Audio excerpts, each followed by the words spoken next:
이제 시간이 되었으므로 우리 11월 첫 번째 주, 우리 11월 3일 주일 일부 예배를 우리 하나님 앞에 신령과 진정으로 드리도록 하겠습니다. 다 함께 묵도하시겠습니다.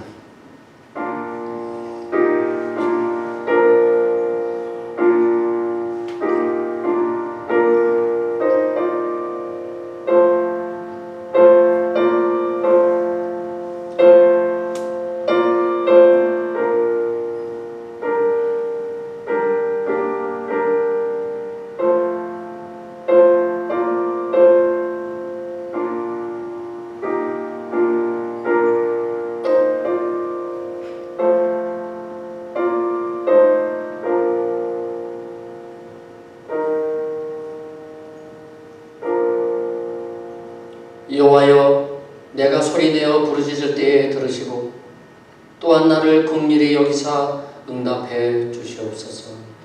아멘. 우리를 향하여 놀라운 계획을 가지고 계시는 하나님 아버지, 오늘도 주님이 사랑하시는 주의 백성들이 하나님 앞에 모여 예배와 찬송을 드리게 해 주시니 주님 감사를 드립니다.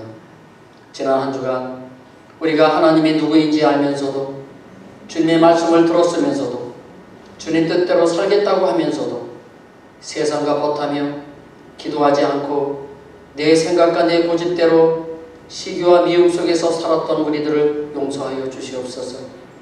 오늘 주시는 하나님의 말씀을 통하여 남은 인생 어떻게 살아가야 할 것인지, 어떠한 자세로 신앙생활을 해야 할 것인지 다시 한번 생각하는 귀한 시간이 되게 하여 주시고, 땅끝까지 복음을 전파하라 하신 주님의 명령대로 우리 모두 주님의 증인이 되어 그 사명을 잘 감당하는 우리 모두가 되게 하여 주시옵소서.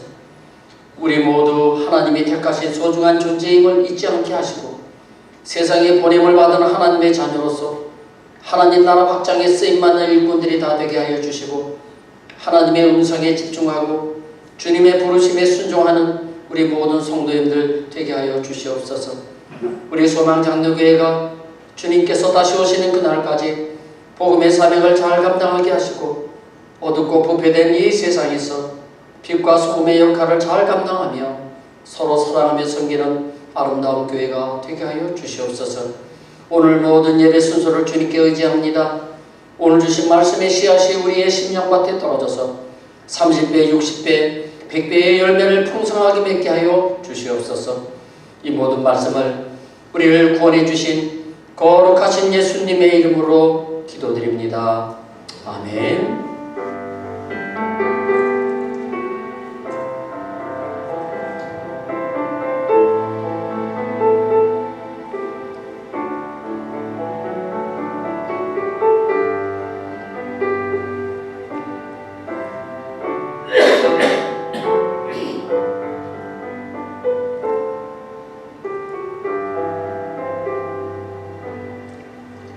우리 다같이 일어나셔서 찬송가 8장을 부르시겠습니다. 거룩 거룩 거룩.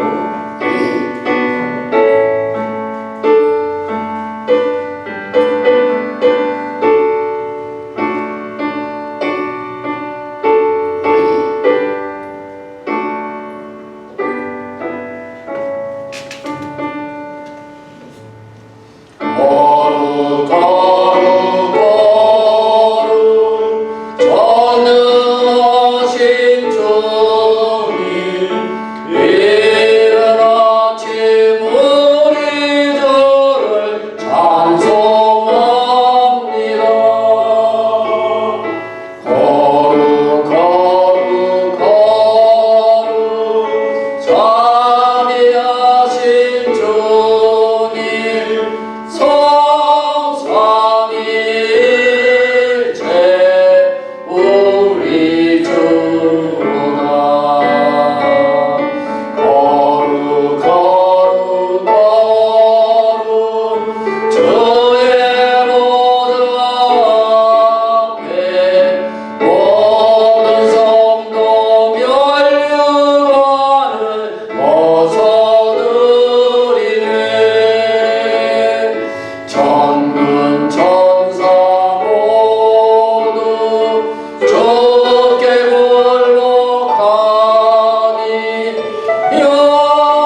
기도드리도록 하겠습니다.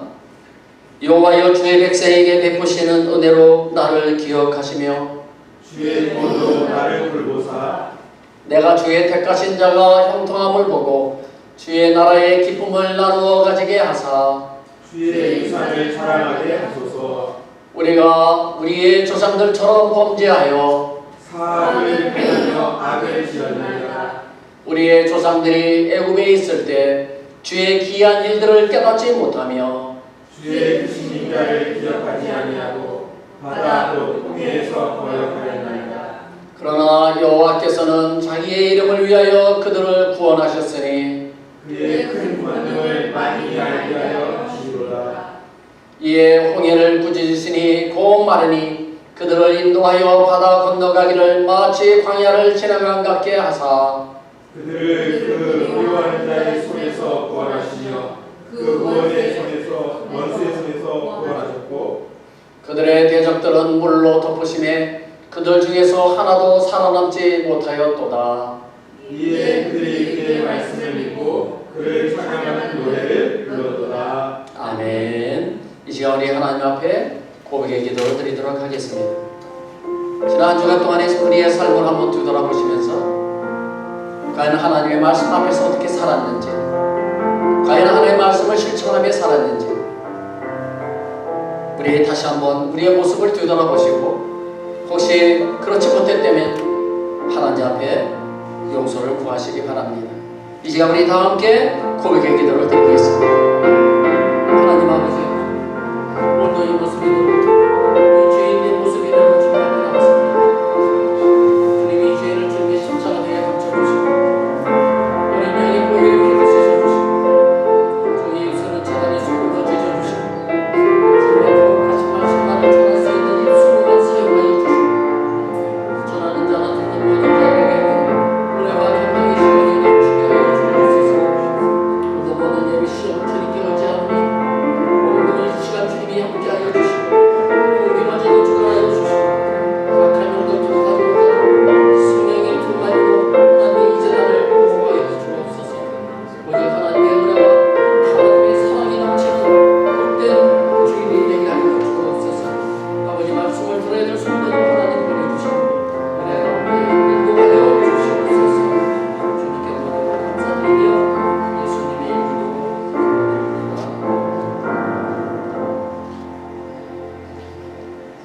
너희 죄가 주홍 같을지라도 눈과 같이 휘어질 것이요 진홍같이 붉을지라도 양털같이 희게 되리라. 아멘.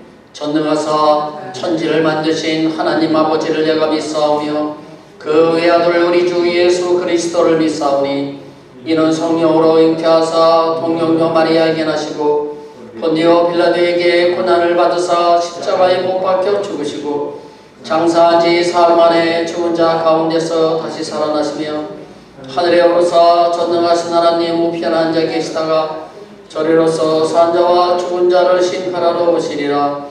성령을 믿사오며 거룩한 공예와 성도와 서로 교통하는 것과 죄를 사하여 주시는 것과 몸이 다시 사는 것과 영원히 사는 것을 믿사옵나이다.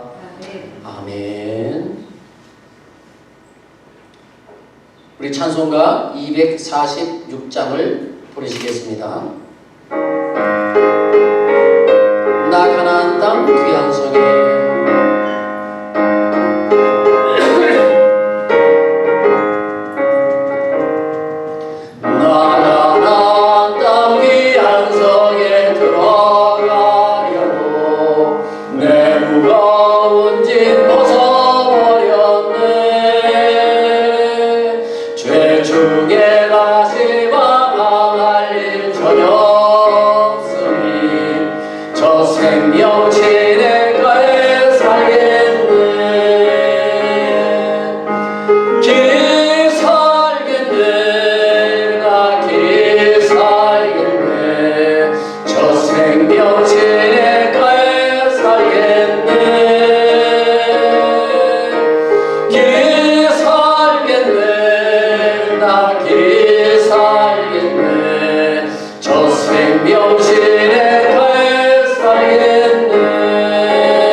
그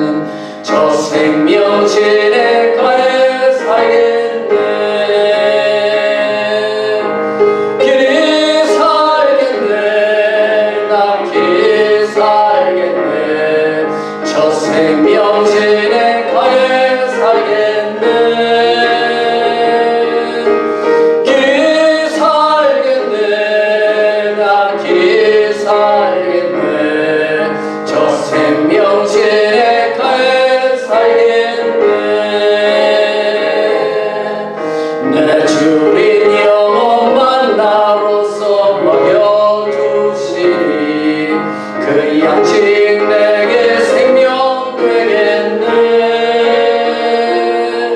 이후로 생명 양식 주와 함께 먹으며 저 생명 지내가에 살겠네. 길 살겠네. 나 길 살겠네. 저 생명 지내가에 살겠네. 길 살겠네. 나 길 살겠네. 저 생명 지내가에 살겠네. 아멘. 오늘 하나님께서 우리에게 주신 말씀은 고린도전서 12장 12절, 13절 두 절 말씀이 되겠습니다. 우리 같이 한번 한 목소리로 같이 읽겠습니다. 시작. 몸은 하나인데 많은 지체가 있고 몸의 지체가 많으나 한 모임과 같이 그리스도도 그러하니라. 우리가 유대인이나 헬라인이나 종이나 자유인이나 다 한 성령으로 세례를 받아 한 몸이 되었고 또 한 성령을 마시게 하셨느니라. 아멘. 예, 자리에 앉아 주시기 바랍니다.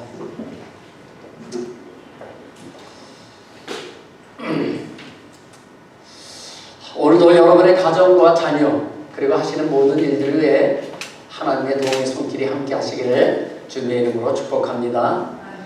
오늘은요 교회와 성도의 관계에 대해서 살펴보도록 하겠습니다. 교회와 성도 간의 관계는 어떠한 관계가 있을까요? 먼저 교회는 어떤 곳인가 하면은 한마디로 말하면 교회는 거룩한 공동체라는 것입니다. 교회가 거룩한 공동체가 될 수 있는 것은 거룩한 사람들이 모였기 때문에 거룩한 공동체가 된 것이 아니라 거룩하신 예수님의 피로 세우셨고 거룩하신 예수님의 이 교회의 머리가 되시기 때문에 교회가 거룩한 것입니다. 오직 교회가 거룩해질 수 있는 것은 오직 예수님의 보혈밖에 없는 것입니다. 예수님의 보혈에 죄사함의 능력이 있기 때문에 그렇습니다. 그래서 교회에는 십자가에서 흘리신 예수님의 보혈이 임하신 곳입니다. 그런데 죄사함의 보혈이 교회에 임했지만 그 죄사함의 능력이 나타난 것은 아닙니다. 우리가 예수 그리스도께 배운 그 사랑과 그 용서를 실천할 때에 이 죄사함의 능력이 나타나게 되는 것이죠. 다시 말하면 죄사함의 능력이 있는 예수님의 보혈이 교회에 임했지만 그 능력이 나타나는 것은 우리가 예수 그리스도의 사랑으로 서로 사랑하고 용서하고 할 때에 나타난다는 사실이죠. 마태복음 6장 14절 15절 말씀을 한번 보시기 바랍니다. 우리 같이 한번 읽겠습니다. 시작. 너희가 사람의 잘못을 용서하면 너희 하늘 아버지께서도 너희의 잘못을 용서하려니와 너희가 사람의 잘못을 용서하지 아니하면 너희 아버지께서도 너의 잘못을 용서하지 아니하시리라. 아멘. 우리가 잘 아시는 말씀이죠. 우리가 배운 예수 그리스도의 그 용서와 사랑을 실천할 때 예수님의 보혈이 내 죄를 씻어서 내가 하나님 앞에서 거룩하게 인정을 받게 된다는 것입니다. 그 거룩함을 인정받은 성도들이 모인 이 교회가 바로 거룩한 공동체가 되는 것입니다. 이처럼 교회는 거룩한 공동체일 뿐만 아니라 동시에 교회는 보편적인 교회입니다. 크게 세 가지 의미가 있는데요. 첫 번째 의미는요, 교회는 지역적인 보편성을 가지고 있습니다. 세상 모든 사람들이 구원을 받아야 하기 때문에 세상 그 어디에나 교회는 반드시 세워져야 합니다. 그래서 우리가 해야 될 일이 있습니다. 우리는 땅끝까지 복음을 들고 나가서 영혼들을 구원하고 구원받은 사람들이 모여 예배를 드릴 수 있는 예배당을 세워야 한다는 것입니다. 따라서 교회는 모든 나라, 모든 지역에 반드시 있어야 되는 지역적 보편성을 가지고 있습니다. 두 번째 교회의 보편성은요, 시간적인 보편성입니다. 교회는 예수님이 다시 오실 때까지 영원히 존재해야 합니다. 그런데 이 일을 막기 위해 사탄들이 교회를 계속해서 공격하지요. 교회 안에 분란을 일으켜서 공동체를 흩어버리고 또 목사를 내쫓아버리고 재산 문제로 세상의 법정에 고발해가지고 교회가 갈라지는 등 이 사탄의 권세가 지속해서 교회가 이 땅에 존재하지 못하도록 방해하고 있다는 것입니다. 그럼에도 불구하고 교회의 주인은 예수님이시고 베드로의 신앙 고백인 주는 그리스도시요 살아계신 하나님의 아들입니다라는 고백을 우리도 똑같이 고백한다면 이 신앙 고백이 반석이 되어서 어떠한 음부의 권세도 교회를 무너뜨리지 못하게 될 줄로 믿습니다. 세 번째 교회의 보편성은요, 구원의 보편성입니다. 구성원의 보편성입니다. 교회는요, 사회적 신분에 의해서 어떤 차별이 되어서는 안 됩니다. 사장이건 직원이건 또 부자이건 가난한 사람이건 또 건강한 사람이건 병든 사람이건 교회에서는 세상의 신분 때문에 차별되어서는 안 되는 것입니다. 지난 10월 27일 날 서울 광화문 광장에 한국교회의 연합예배가 있었습니다. 여러분들 혹시 뉴스를 보셔서 아실 겁니다. 많은 사람들이 모였습니다. 그 서울 광화문 광장에 200만 명이라고 하는 사람들이 모였습니다. 왜 모였습니까? 그들이 모인 목적은요, 동성애 차별금지법을 방지하는 것, 반대하는 거죠. 동성애 차별금지법을 반대하고 그리고 마약의 확산 방지를 위해서 200만 명이 모였던 것입니다. 그리고 그들은 간절하게 기도했어요. 한국도 동성애 문제가 심각합니다. 지난 7월에 대법원에서 이상한 판결이 내렸어요. 그것은 뭐냐면 동성애 배우자도 건강보험 혜택이 가능하다고 하는 판결이 나와버렸어요. 이것은요, 동성애를 인정한다는 그런 시발점이 되는 것입니다. 출발점이 되는 거예요. 굉장히 좀 위험한 단계에 와 있습니다. 앞으로는요, 여성들은 본인이 여성이라고 주장하는 남자와 함께 공동 목욕탕을 사용해야 하고 그리고 4살 때부터 의무적으로 동성애를 가르쳐야 되며 그리고 회사에서 기도하면 해고를 당하고요. 목사가 설교 중에 동성애를 차별하면 교회에서 파면을 당하고요. 하나님을 아버지라 부르지 못하고요. 예수님만이 구원이라고 하면 차별금지법에 저촉을 받게 되는 것입니다. 아주 문제가 심각하죠.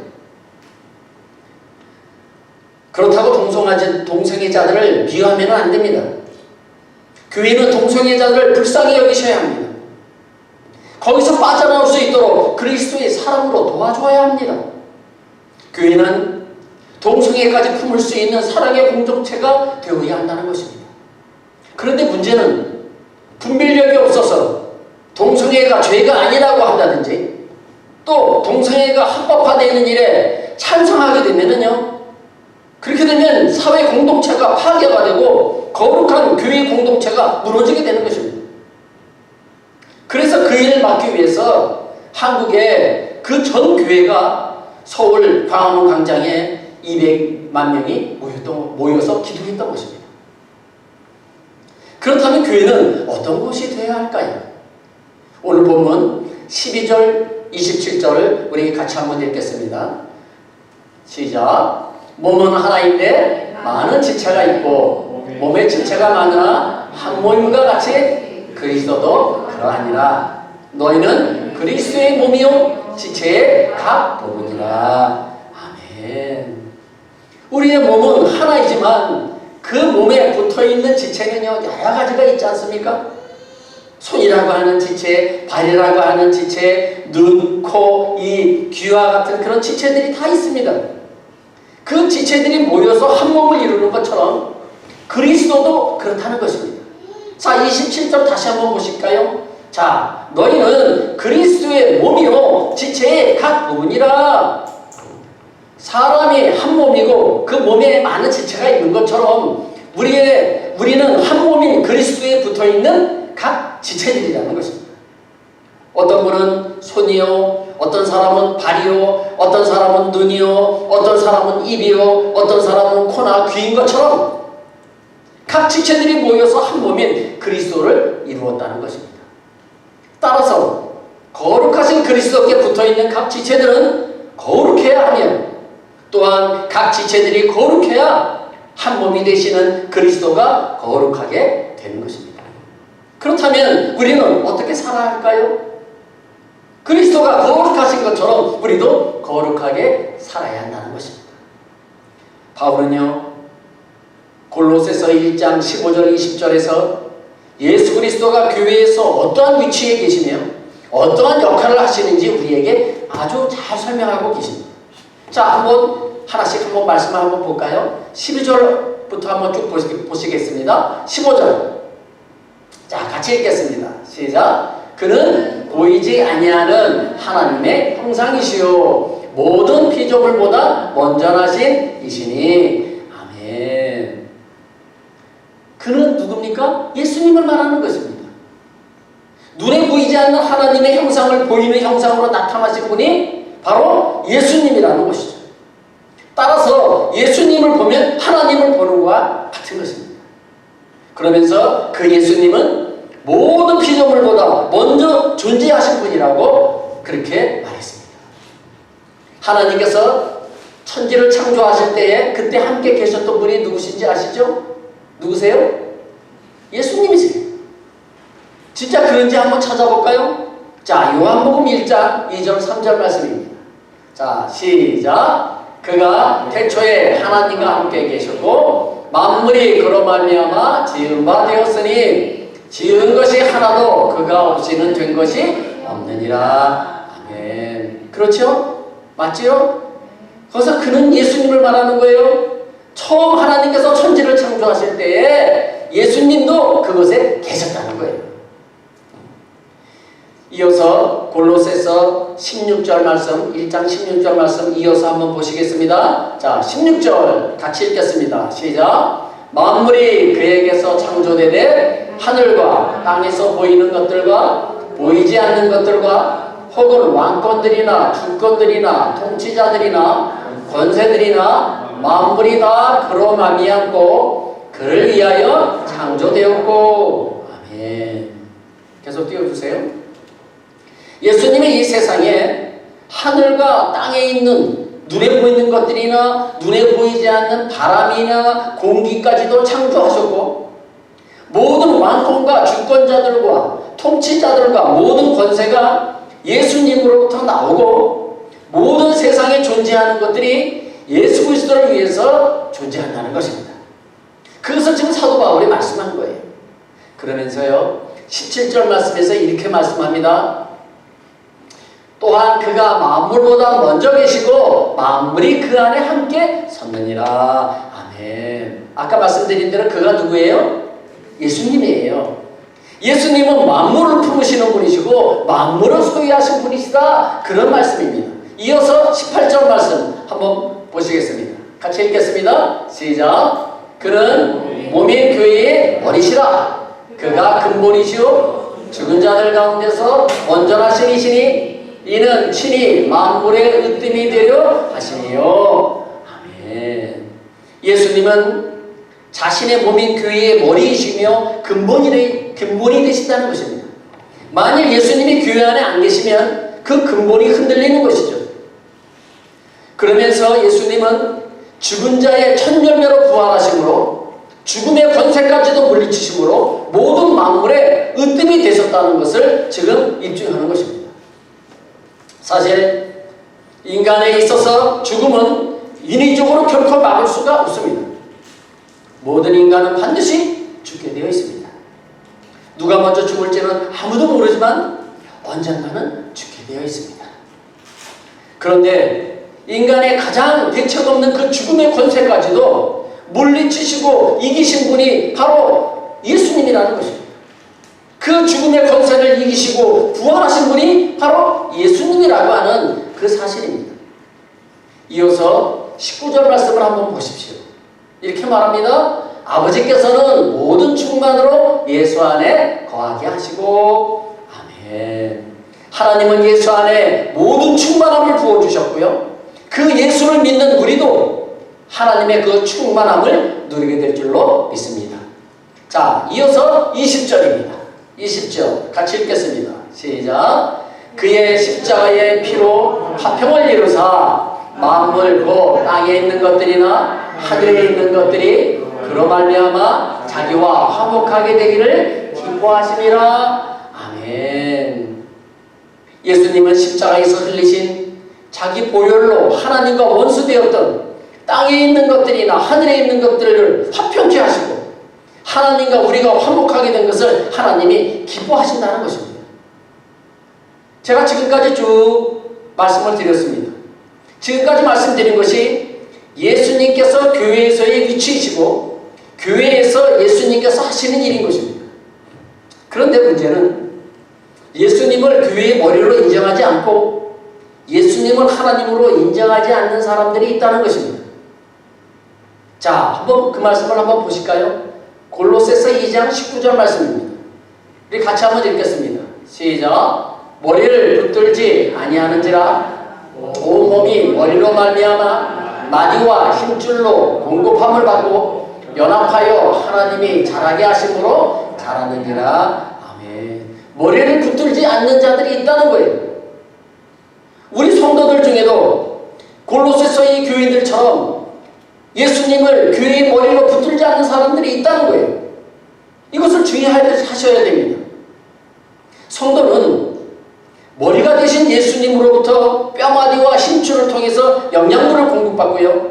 은혜를 공급받고 주님의 뜻을 공급받아서 하나님이 원하는 그 분량까지 자라나야 한다는 것입니다.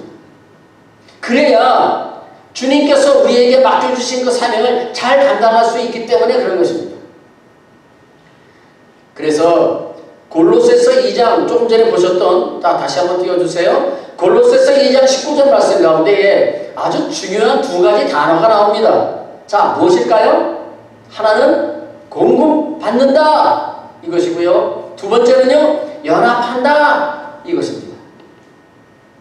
성도는 머리가 되신 예수님으로부터 힘과 능력을 공급받아서 연합해야 한다는 것입니다.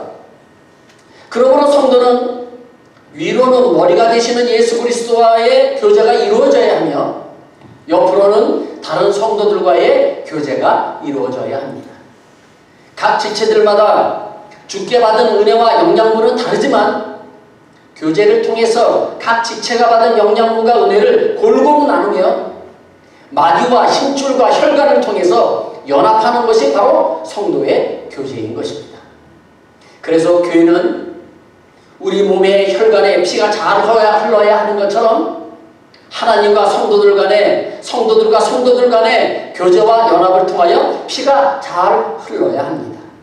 그런데 혈관이 막히면 어떻게 되나요? 뇌졸중이나 뇌출혈에 걸리게 되죠. 그것이 심장에서 막히게 되면 어떻게 됩니까? 심장마비가 일어나게 됩니다. 영적 세계도 마찬가지입니다. 하나님과 나 사이가 막히면은 안 되는 것입니다. 죽습니다. 온몸에 피가 흘러야 하는 것처럼 하나님과 나 사이에도 예수님의 피가 흘러야 합니다. 목회자와 성도 사이에 뭔가 오해가 있어서 막혀 있어서는 안 됩니다. 성도와 성도 사이에 시기와 질투와 경쟁으로 막혀 있으면 안 됩니다. 온몸에 피가 돌아야 하는 것처럼 목회자와 성도 간에, 성도와 성도 간에 영적으로 통해야 하는 것입니다. 그래야 그 교회가 건강한 공동체가 될 줄로 믿습니다. 그런데 문제는 가끔 그 혈관에 독을 집어넣는 사탄의 세력이 있다는 것입니다. 교회 안에 양의 탈을 쓴 늑대가 들어와서 있을 수 있습니다. 이것이 사탄의 교묘한 그런 전략입니다. 때문에 내가 누구와 교제하느냐에 따라서 내 영혼에 독이 들어올 수도 있고 은혜가 들어올 수도 있습니다. 그 무서운 독은요, 혈관에 들어오면 금방 온몸에 퍼져서 금세 죽게 되는 것입니다. 성도 여러분, 자기도 모르는 사이에 순식간에 물리는 것입니다. 그것을 안다고 모른다면 독사에게 왜 물리겠습니까? 모르니까 물리는 거죠. 마귀도 마찬가지입니다. 자기도 모르는 사이에 마귀에게 순식간에 물리는 것입니다. 그렇기 때문에 우리가 매일 영적으로 깨어 기도해야 하는 것입니다. 우리가 매일 영적으로 깨어 기도하지 않으면 언제 마귀가 나를 물 줄 모르는 것입니다. 한번 물리면 그 독은 금세 혈관을 통해서 온몸으로 퍼져버리게 되는 것이죠. 성도 여러분, 교회도 마찬가지입니다. 사탄의 세력이 양의 탈을 쓸고 들어와서 꿈에는 그 겸손과 교묘한 말과 그 헛된 속임수로 교회에 독을 퍼뜨리기도 합니다. 그게 바로 이단입니다. 그래서 사도 바울은 교회 공동체가 그리스도의 몸인 거룩한 공동체가 되기 위해서는 어떻게 성도가 교회 생활을 해야 하는지를 골로새서 3장 12절부터 17절까지 아주 자세하게 설명을 하고 있습니다. 자, 그러면 우리가 한 절씩 한번 우리가 살펴보도록 하겠습니다. 자, 12절 말씀을 한번 보십시오. 자, 시작. 그러므로 너희는 하나님이 택하사 거룩하고 사랑받는 자처럼 긍휼과 자비와 겸손과 온유와 오래 참음을 못 잊고. 아멘. 자, 계속 띄워주세요. 성도는 하나님의 은혜로 택함을 받고 예수님의 보혈로 거룩해지고 하나님의 사랑을 받는 것처럼 이것을 한마디로 은혜라고 하죠. 이런 하나님의 은혜를 받았다면 너희는 어떻게 하라고 했습니까? 긍휼과 자비와 겸손과 온유와 오래 참음을 옷 입고 신앙생활을 하라는 것입니다. 그런데 13절을 한번 보십시오. 13절. 누가 누구에게 불만이 있거든 서로 용납하여 피차 용서하되 주께서 너희를 용서하신 것 같이 너희도 그리하고.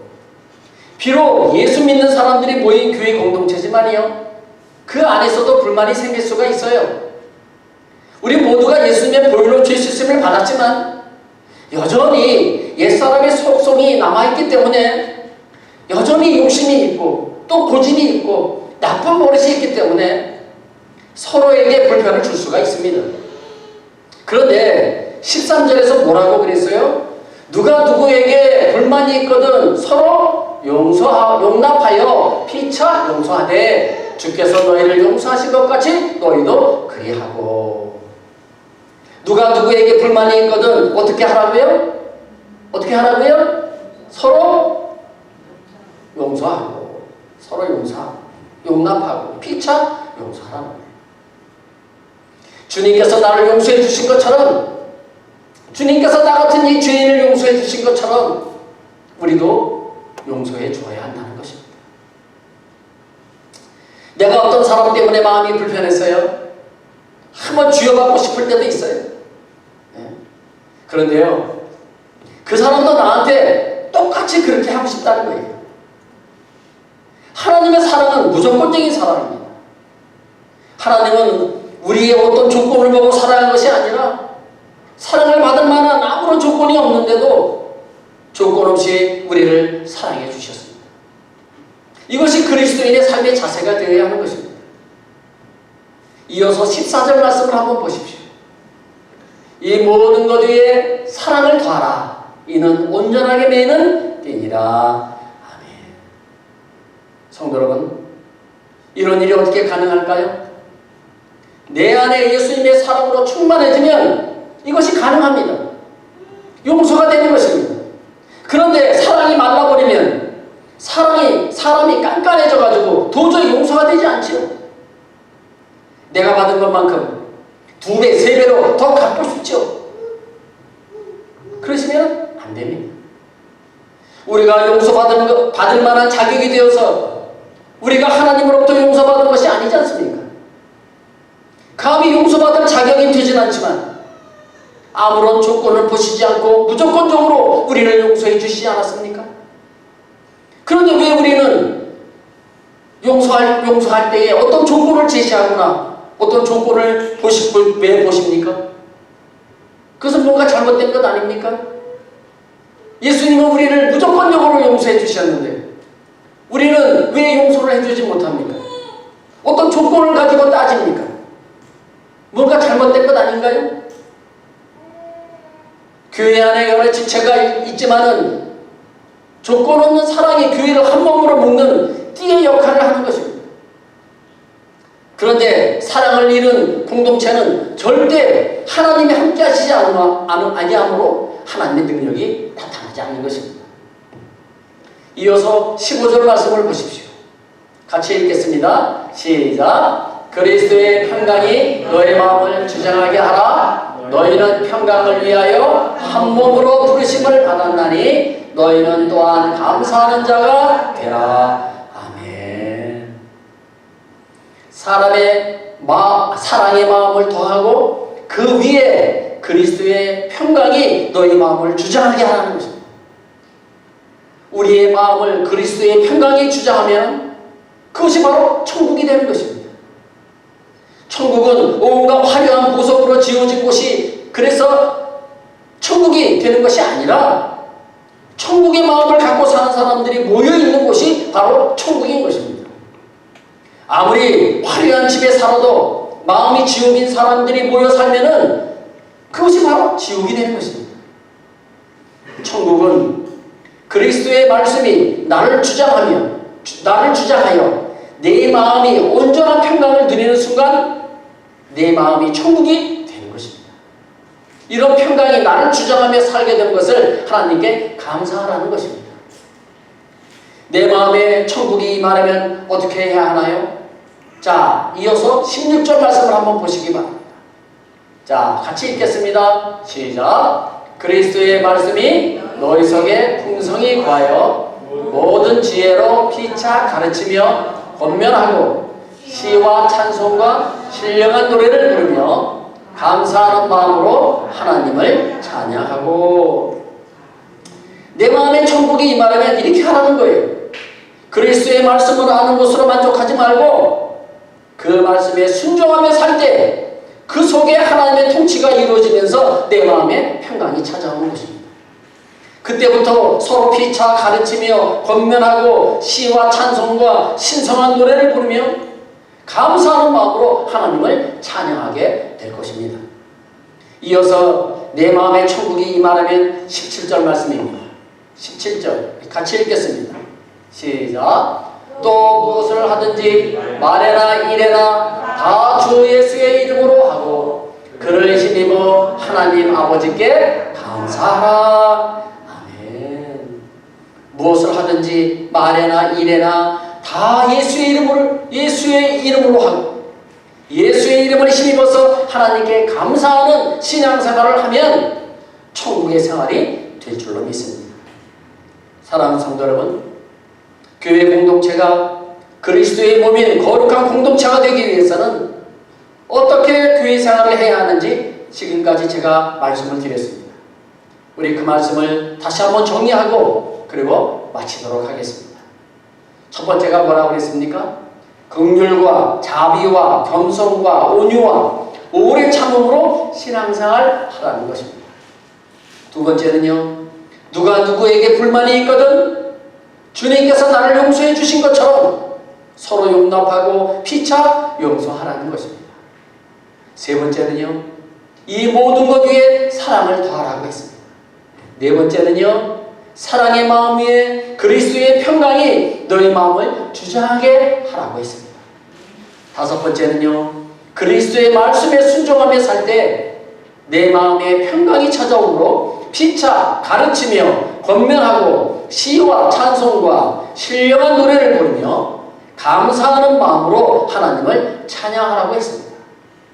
마지막 여섯 번째로요, 무엇을 하든지 말에나 일에나 다 예수님의 이름으로 하고 예수를 힘입어 하나님께 감사하는 신앙생활을 하셔서 우리 교회가 거룩한 공동체가 되고 우리 모두는 날마다 천국 생활을 하시는 여러분들 다 되시기를 주님의 이름으로 축복합니다. 기도하겠습니다. 교회의 머리가 되시는 예수님, 우리는 거룩하신 예수님께 붙어있는 지체들이므로 우리도 거룩하기를 원합니다. 죽음의 권세까지도 물리치시고 부활하신 예수님이 교회의 주인 되심을 믿고 신앙생활하는 우리 모두가 되게 하여 주시옵소서. 예수님의 이름으로 기도합니다. 아멘. 찬송가 210장을 부르시겠습니다.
여러분들이 드린 예물은 2부 시간에 제가 기도하도록 하겠습니다. 교회 소식 알려드리겠습니다. 11월 한 달 동안의 목회 계획을 여러분들에게 말씀드립니다. 11월 10일 다음 주입니다. 다음 주에 성찬식이 있습니다. 그리고 11월 11일 월요일이죠. 월요일 날은 OK 함께하는 우리 현지인 목사님들과 모임이 있습니다. 12월 24일 날은 좀 많은 행사가 있습니다. 추수감사절이 있고요.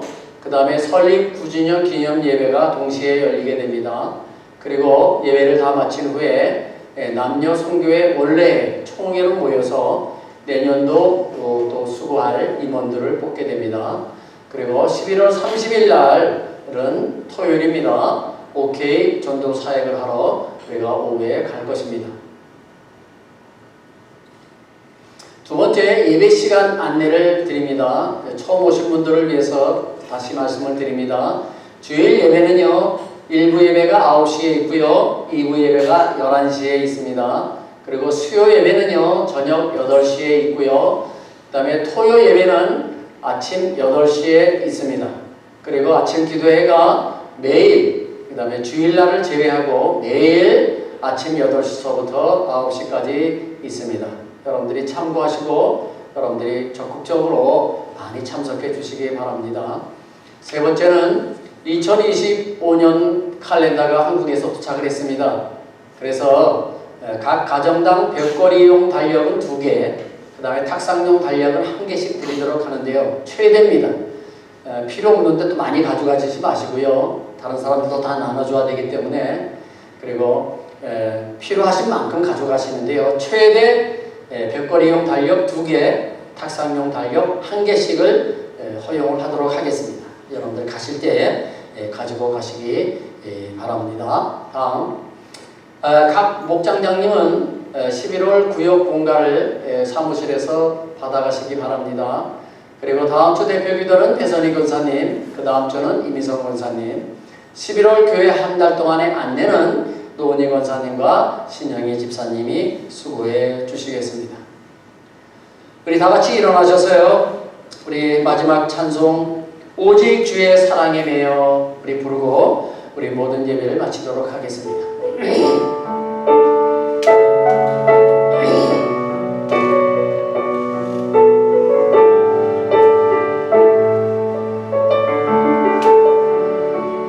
오직 주의 사랑에 매여 내 영 기뻐 노래합니다.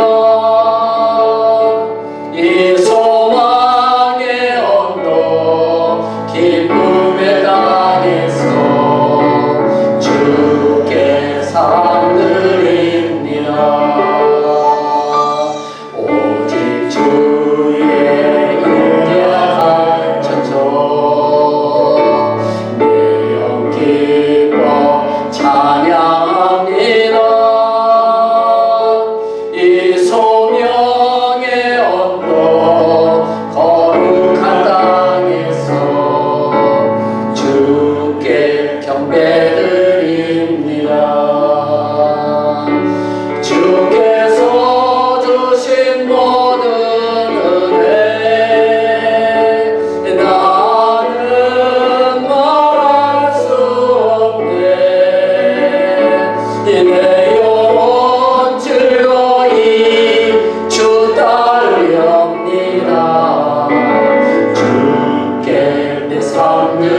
다시 한번 하시겠습니다. 주께서 주신 모든 은혜 나는 말할 수 없네. 내 영혼 즐거이 주 따르렵니다. 주께 내 삶 드립니다. 지금은 우리 구주 예수 그리스도의 은혜와 하나님의 그거 만극하신 사랑하심과 성령님의 교통교감 충만하신 은혜가 교회의 머리가 되시는 주님께 붙어있는 우리는 지체라고 하는 사실을 기억하며 떠나는 우리 모든 성도님들 머리 위에 그들의 가정과 직장과 사업장 위에 그리고 우리 소망장로교회 위에 그리고 우리의 조국 대한민국과 우리가 살고 있는 이 멕시코 땅 위에 지금부터 영원토록 함께 계실지어다. 아멘.